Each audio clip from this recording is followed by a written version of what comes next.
I'm very fortunate to be sitting down with Maxine O'Brien, who is the manager of the Lightning Ridge Miners Association. Welcome, Maxine.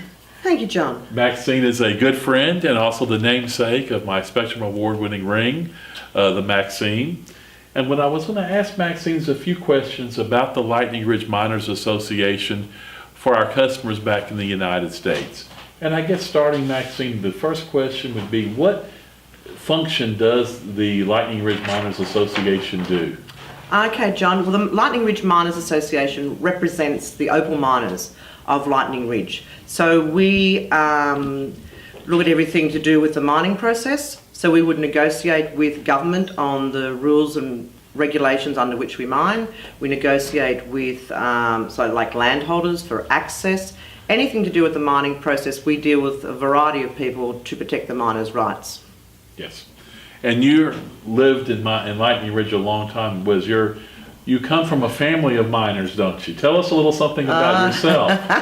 Okay, I come from a little bit west of here, and we are already, as you know, 800 kilometres from the seaboard. Yes. So we're in the northwest of New South Wales. My family is a farming family from slightly west of here, near a place called Maduga. But my father has been mining probably for 40 or 50 years. So when I was growing up, he was also mining as well as farming. So you grew up in the mines and you have it in your blood.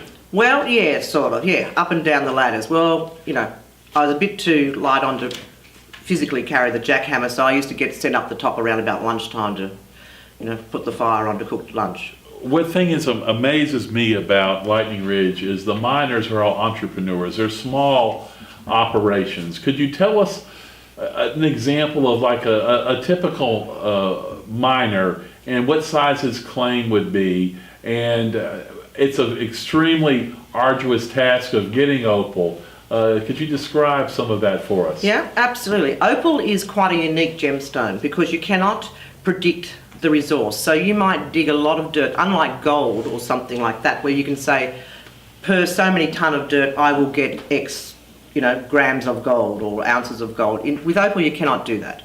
So it has become the domain of small miners. So most mining partnerships are one or two people. They mine on a title 50 metres by 50 metres, which, is in the old days was 100 feet by 100 feet, something like that. And each miner is allowed to have two mines in their name. So they put a lot of work and effort into it. They can also, prior to going mining, may have a prospecting block. Okay, so we also have a system where the areas where we mine are divided into what we call blocks, opal prospecting blocks.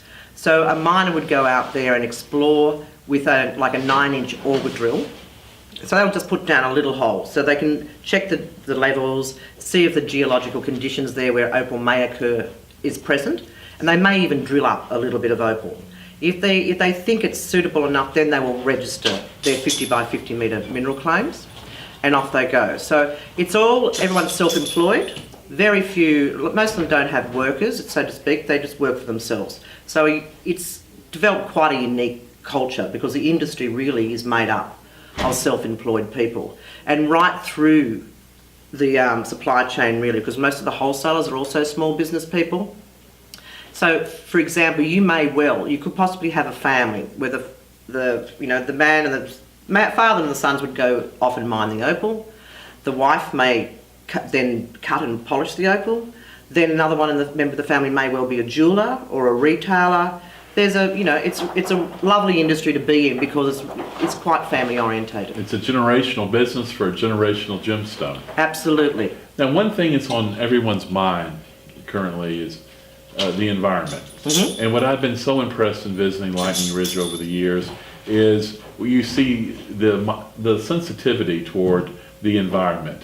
Can you tell us a little bit on the process of the land being returned to its original state after mining operations cease? Yeah. Okay. Once every miner has to pay a security deposit to the government, which guarantees their rehabilitation. So, and obviously over the years, the rehabilitation standards, keep improving. So then they have criteria that they must rehabilitate their mining title to, and once that's completed, then their security bond is refunded. So there's quite a few incentives in there. However, the miners themselves, through the Miners Association, decided probably some 10 years ago that we needed to do more than that. So now every miner, when they register or renew a mining title, they pay a levy, an additional levy for the environment. So that enables the Lightning Ridge Miners Association as the industry body to go back into areas where mining may have diminished. And we look at it then, rather than on a title scale, we look at it on a whole opal field scale. So then we will go back in and do even more rehabilitation work, and that actually takes into account more of the off-title impacts, because you obviously have people driving to and from their title. Also, particularly in a lot of older areas that may be 20 or 30 years older, the rehabilitation standard 30 years ago is not what it is today. So this gives us an opportunity to bring it up to current day standards and community expectations. Yeah, it's very impressive. I've been in certain areas where mining has ceased for 20 years, and you would never know that there was mining there today. So it's, as far as from sensitivity to the environment, it's wonderful. We are a mining industry, albeit on a small scale, but the result is a high quality gemstone. But there is no activity you can do without some sort of impact. So naturally there is some impact.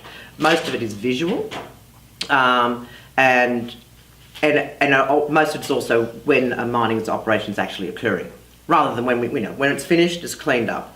And about the only thing really left on the environment are heaps of what we call opal claystone, which happens to be white. And you need to have those heaps to ensure that if there is some subsidence in the shafts, because it's mainly underground mining here in Lightning Ridge, you have enough dirt there to allow for settling. And that happens to be white, and the surrounding dirt is red. And really that is the main impact. But as I say, there is no activity on Earth you can do without impacting. And that's a safety concern for people who are out walking, that we don't want them to have an accident. And absolutely, and actually works quite well also, because if once it's returned to grazing, and luckily for us, we don't mine on agricultural land, we don't mine on any cropping land. The opal occurs on the red ridges, it was quite marginal for agricultural purposes.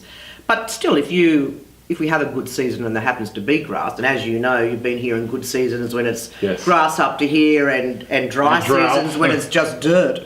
So, it's nice to be able to see where those open shafts were, particularly if you're on a motorbike and mustering stock. Yes. Well, a question on everyone's mind about opal, and of course I'm very high on the prospects for Lightning Ridge opal in the future. What's your opinion, because you have your thumb on the source, what's your opinion of long-term mining in Lightning Ridge in the future? Well, it's been here for 100 years, and I can safely expect it to be here for another 100 years. We have opal mining, I guess, for the people who wear opal around their necks or on their fingers, is a passion, and the miners are passionate about opal mining.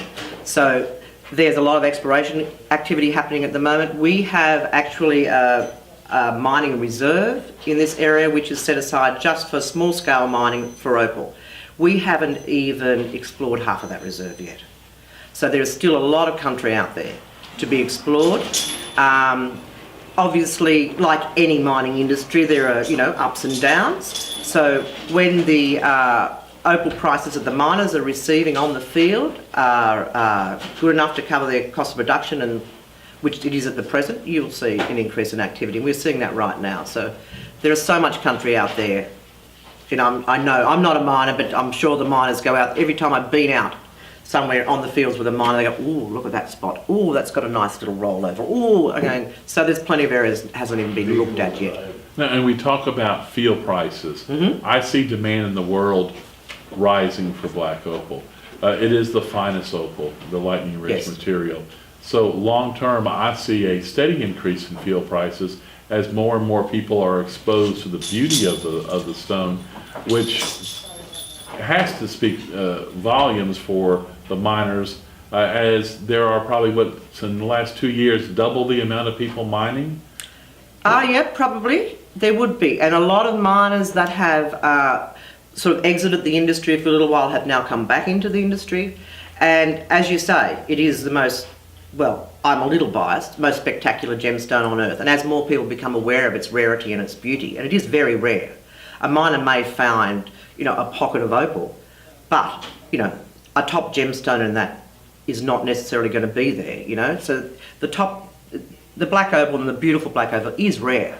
So the more the miner can receive for his product on the field, most of them are so passionate they put it straight back into the industry. So they will put it back into exploration, back into mining, so that circle continues. In long term, do you see the price of black opal increasing?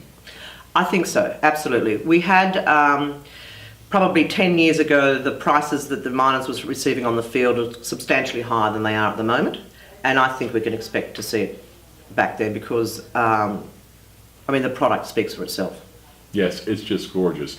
I'd like to give you an opportunity just to say whatever you'd like to. The people that will see this video are my customers in jewelry stores around the United States or on my website. Just tell us a little bit of something that you'd like to say to people about the gemstone that may not be familiar with it, to expose them just a little bit. I'm very happy to do that, John, because as you know, I'm quite passionate about it as well. Black opal is, I think, the most superior and most beautiful gemstone in the world. Every piece is unique, and it's great. People like you, jewelers like you, who are doing one-off pieces, you will never get another piece like it. Every opal is different. So, and I know people say to me, but how do you choose, which one would like? Honestly, I will tell you, it will talk to you. You will see something and you'll look into a stone and you could stare at that stone for years, to be frank. You will see something in it every time. The patterns and the colours move, they just pop out at you. And honestly, you will see a piece and you go, I love that piece. It will talk to you.